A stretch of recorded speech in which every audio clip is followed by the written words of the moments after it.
Hi guys, welcome to today's episode. So today we've got some really special guests. I've got my husband on today, which I never have. And I also have an amazing couple that I really respect, and we've worked together, and they're just amazing. So I wanted to introduce you to Fela and Alliyah, the founders of Zoom Property. So I'm Fela. I'm Alliyah. We're Zoom Properties. We've been in the Airbnb space for about 6 years now. I remember obviously we started when I was at university, and literally from then lockdown came. I feel like lockdown's where we actually really built our name, because at the end of the day, that's when a lot of people were giving back properties. Mm. But I was working at the VOA at the time, and Alliyah was working at EE? Yeah, he was looking at EE at the time, and we both instead of giving back properties, even though we couldn't make the rents and stuff like that, we'd actually use our salaries to pay the rent just to keep our name going, and I feel like that's what kind of kept us going till now, the good repertoire. 'Cause I think the property industry is a people's business. So what would you think?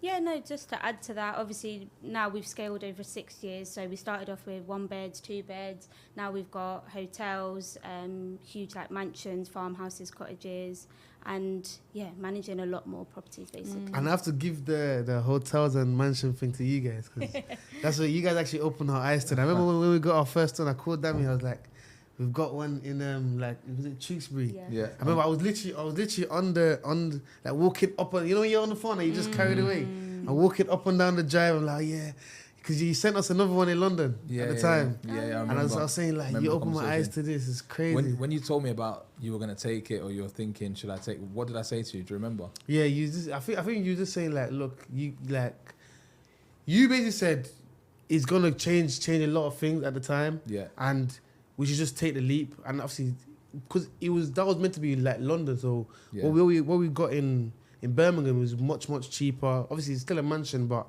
London is a different ball game. Yeah. So at the time, you were just saying he would open our eyes to kind of a different side of the service accommodation space. Yeah. I remember that conversation, because I said to you, look, you're doing well now, but some of the bookings you guys are going to get, just be prepared. Remember when I said that to you? Yeah. And this was quite a few years ago now. Yeah, I remember that. Literally, that changed a lot of things, because now I'm actually not looking at I'm not interested in apartments anymore. Obviously, they do come here and there, but I'd rather just source them out. Yeah. Co-source with other people that do sourcing, and just say, look, give it to other companies that are trying to. Because I'm looking for the. But it's funny you say that, because I remember when I was at that stage, and the reason you're at that stage is because you have the foundation. Yeah, you have the bread and butter, that apartment money coming in. So now you can springboard onto the mansions, which literally is amazing. But one question I do want to go back into, and I want to ask about something you said earlier. You said that you were paying the rent from your own money, from your wages, from your salary. Yeah. A lot of people now that get into property, if it doesn't go perfect straight away, they're complaining, this doesn't work, I'm not happy, blah, blah. What is it that made you do that? I think we when we took on that first deal, we had told ourselves, and we had set aside the whole year's rent. And we basically just said, we're going to get through this year no matter what. Obviously, 6 months in is when lockdown kicked in, and the only people we could host was working people, people that were fleeing domestic violence or anything, or insurance bookings if they had any home improvements and stuff going on. And then so we had told ourselves we were going to get through that, and actually what we had found was we were doing direct bookings, but we were just putting them all in our notes and stuff like that, and then we actually ended up being fully booked. So we were then expanding throughout lockdown, and then the rest was history. But I think it was because we had told ourselves we have to get through this first year. And just to add to that as well, I remember at the time, a lot of people that obviously when you started in the Airbnb space, especially at that time, right, in Birmingham, there was a community, there was a group chat, and a lot of people on the group chat were just saying, how they're talking to their landlords and saying, we can't pay the rent right now. Yeah. And I don't know, man. I feel like maybe I was a bit of an awkward person at the time, so I didn't really want to go and have that conversation with the landlord. Yeah. So for me, it was just also I was putting it off, and I just basically thought, okay, I gotta find a better way than this, because at the end of the day, as the landlord at the time, or whoever, the older landlords that we worked with, we had like 3 properties at the time. Was it 2 or 3? Was it 2 or 3 that we had at the time? About 3. Yeah. What year was this? You had 2 or 3? Because I know how many you have now, but we'll get into that. March that 2020. yeah, literally 2020. Yeah. I remember I think at that time we was working on the 3rd one. Mm-hmm. I remember me and Ali, we actually stayed in there. Obviously, in lockdown, you can't move around. So we actually stayed in there. That actually taught me renovations, and I was doing most of the renovation myself and all this stuff. But yeah, pretty much, I just to put in like nutshell, just couldn't bring myself to say, oh yeah, I can't pay your rent. You know, when we was new as well at the Which was time. probably a good thing, because there was a lot of people that were using, you could have rent-free periods back then. So there's a lot of people that were utilising that, and we actually thought it was a downfall, being like, oh gosh, we're being too nervous to say to the agents, oh, we can't actually pay rent this month.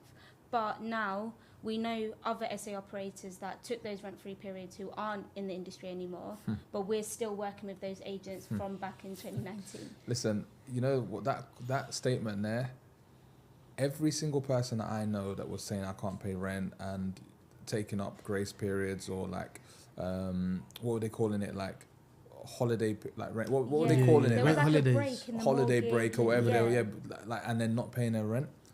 They're not in business today. And it's because of that resilience that you need when things aren't going well. And I feel like that resilience muscle, or that I'm a lazy bum muscle, you can either work on, you can strengthen one or the other. And if you're the sort of person that anytime it gets tough, oh, how can I exclude rent, or how can I do this, how can I do that?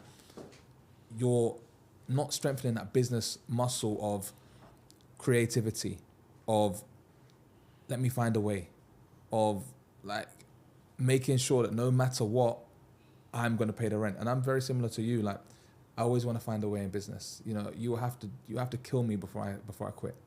And I see that in you guys, and from even working together, the way you guys work, your word is important. And that's very important in business, because people do business with people they like, right? Yeah. So if I needed something, for example, great example, one of my guys in Birmingham who I introduced you to do a deal, you made money, but you didn't make that money last month. You made that money 2 years ago when I realized this guy's solid. I think something for me, like when I met you guys, so just to address the audience in terms of how we met. So one of our properties in Birmingham, one of our employees actually spoke to us about you. So he was a good employee, but he'd always say, you know, you guys would really get along with my friend Fela. And I was like, okay, what's your friend? Tell me about your friend. And then he told me about it. And I thought, do you know what? I feel like I've heard about this couple before. Like, you know, I feel like back then, that's when you guys were starting, you did Instagram a bit more. You had a bit of a break, right? Like, you did like a social media break. I think when Alliyah got pregnant, so literally. I feel like, I've seen these guys buzzing around. You know, so that's how we started. And when I met you guys, I thought, oh, do you know what? I really like them. Because you know why I like you? Because I saw, like, you lot are hustlers. I could just see it in you, like, you lot are grafters. Like, regardless of your situation, Alliyah's pregnant, baby's in tow, she's got snot on her nose, you got this. You will get on with it. And it reminded me so much of us, so much. And I thought, I really like them, because I just felt like you guys get it.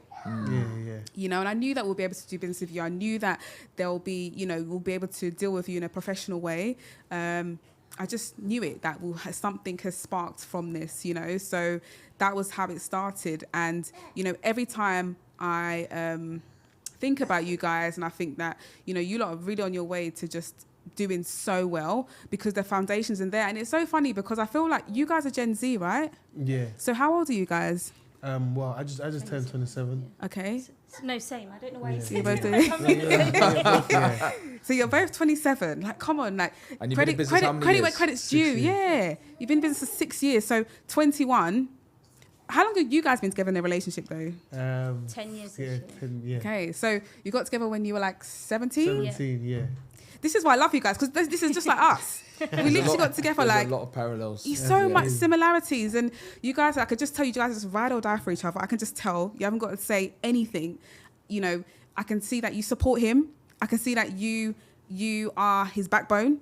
I can see that you fully respect her and her decision making. Yeah. I can see that you've got different roles in a business. You let her do her thing. She lets you do your thing. Tommy, go deeper into that about the different roles, because that's important. Yeah, like, I feel like fully a man should be a man in a business. A man should be ultimately the decision maker, but in order for him to make that decision, he always relies on his wife and his wife's opinion. And I can see that dynamic between you two. 100%. Like, Fela will talk 70% of the time. Alliyah will talk 30% of the time. But I know they've had a private conversation, and Alliyah's probably speaking 70% of the time. Right? Yeah. So that's exactly like our dynamic. And I saw that so much, and I thought, wow, this is really beautiful, because I think it's really rare now for us to find couples that have such a strong foundation like you do, especially of your generation.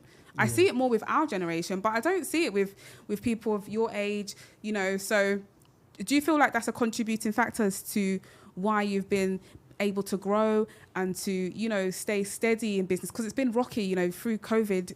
You stayed, you managed to persevere. You know what's funny? Me and Lily was actually having this conversation. Was it yesterday?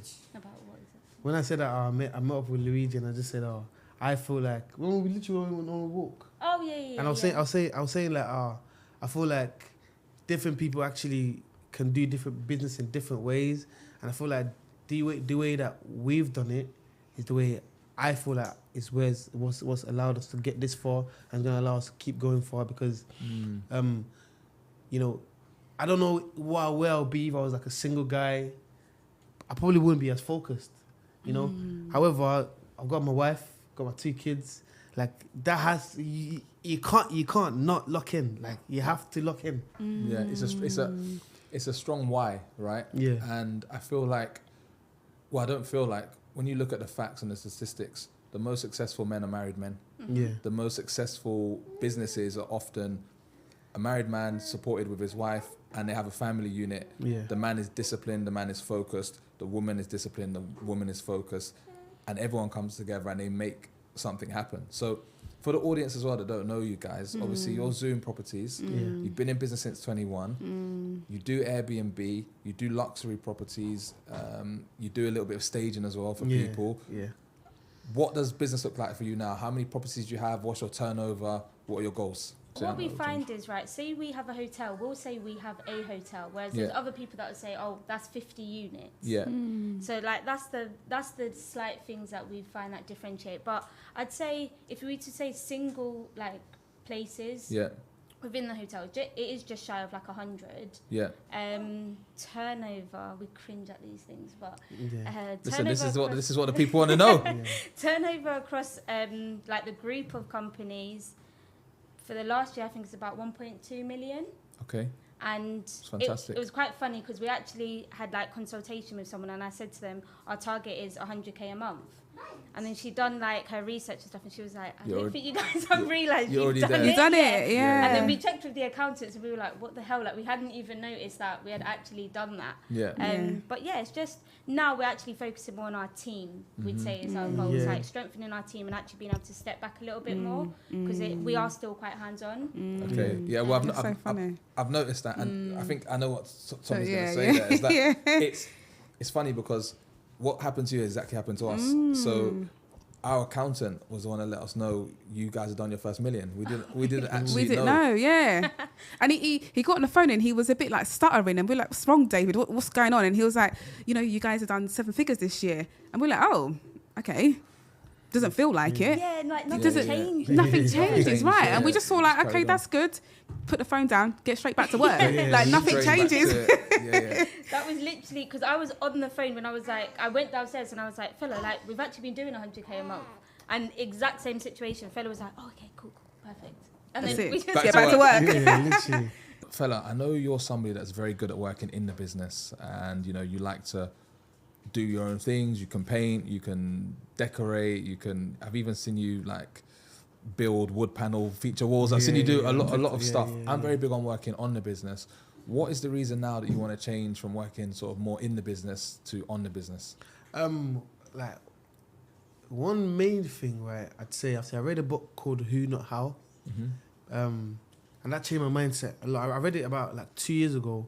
That changed my mindset then, but I actually never like seen really anyone everyone I would meet in business, right?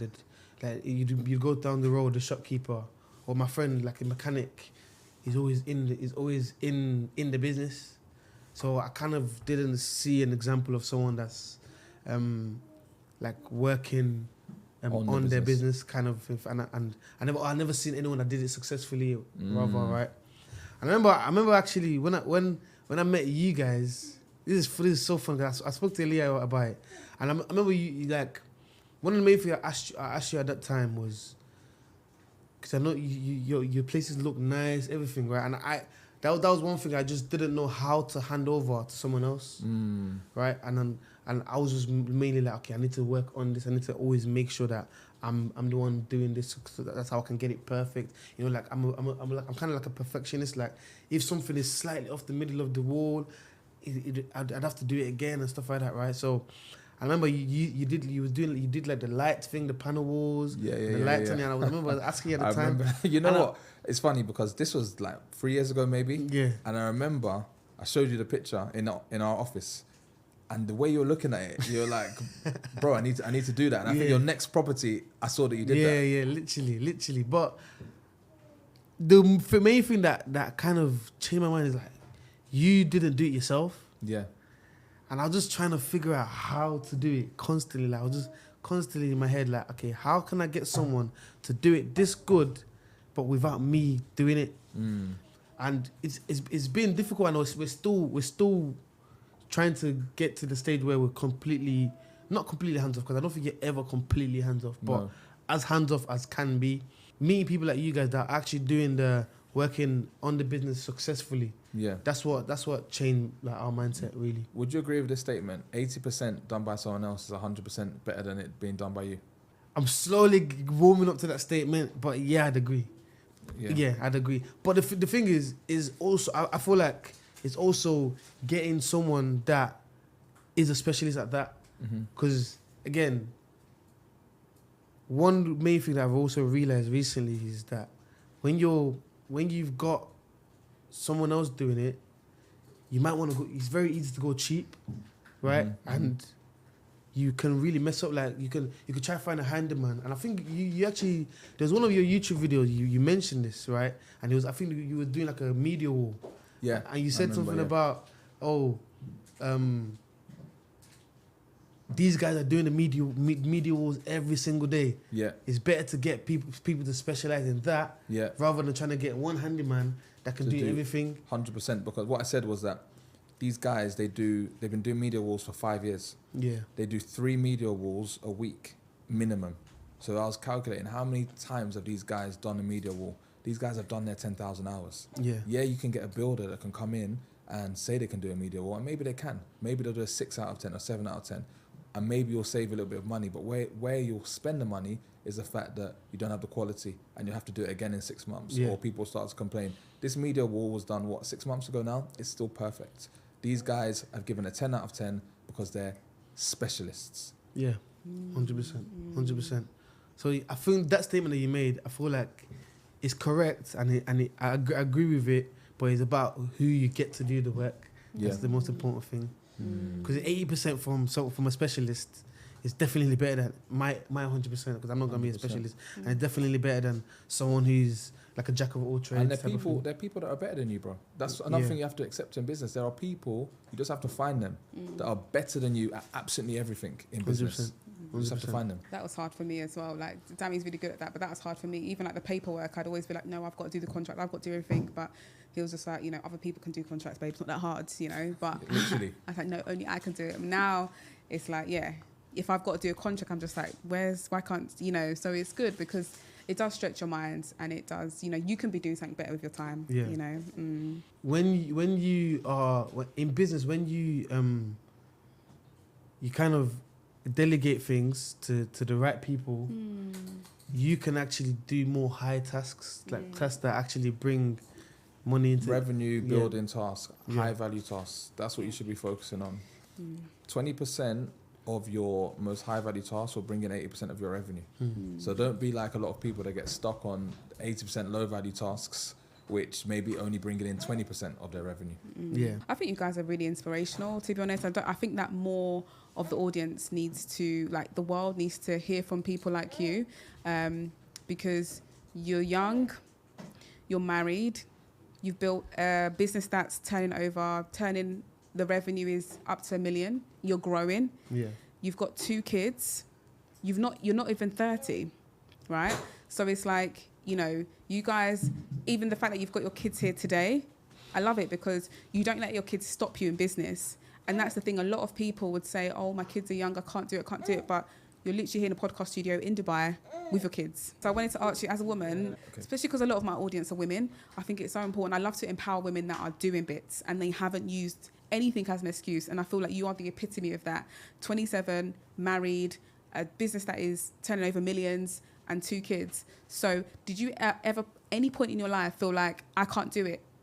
Was there any situation when you were like, you know, I've got kids, I've got this is like, maybe I should just get a job? No, I actually haven't thought of that. You definitely have difficult days, but then it's like, with me and Fela, I do think it's genuinely like, okay, how do we get through this? So like, when Ivy turned 2, she went to nursery. That helps with certain things. Having your village, but just they're also your reason why. So like, there's a lot of people, and I say to people as well, is your children are either going to be your why or your excuse. So I hear a lot of mums that will sit there and say to me like, oh, I can't because I've got young children. Yes. But then that should be your I have to because I have kids. Children. Yeah, exactly. Absolutely. So no, I've never sat there and thought I can't do it or I need to get a job or something. Because if I had a job, I also look at it like I couldn't be at home with them, and there's other things. But in the same breath, it isn't easy. But if you've got that focus, you can do it. You can do it. Yeah, exactly. And you know, in terms of working with your partner, because I get this all the time. People ask me, oh, you know, you and Dami got a business together. How do you do it? How do you find working with Fela? I think because we are quite now, anyway, a few years in, we're very like strict with, okay, he does this, I do that. And then I'd say, obviously, you live together and stuff anyway, so we usually will have like a debrief at the end of the day, this has happened with so-and-so, and the person that you chose to do life with is who you're doing business with. Right. To me, there isn't anything that makes more sense. Exactly. You chose each other in life. So the trust. Should be easiest to do business with each other. Exactly. I agree. The trust, the mindset, everything is there. The foundations are there. Yeah. No, I can definitely see that. Yeah, so Alliyah, it's been great to have you guys on, you and Fela. In 30 seconds, what is next for you? What's next for us? I think we actually do want to get into more buy-in, and we want to actually be building our assets now, because a lot of it is rent-to-rent and management. Like I said, growing our team and actually working more on the business, and then just 10x in it as well. More of the luxury homes, the hotels, the larger properties. Amazing. Well, you're doing business the right way. You've got amazing integrity. You know, God bless your union, because you built a solid foundation off the back of that. I know Fela, you know, man to man, he's a great guy.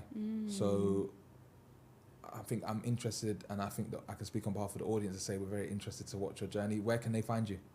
So really on every platform at Zoom Properties. Find us there. Oh, amazing. Thank you so much for being on. And we've got to get you on again, I think, to be honest, like properly have enough time with you guys. Well, thank you so much, guys. I'll see you on the next episode.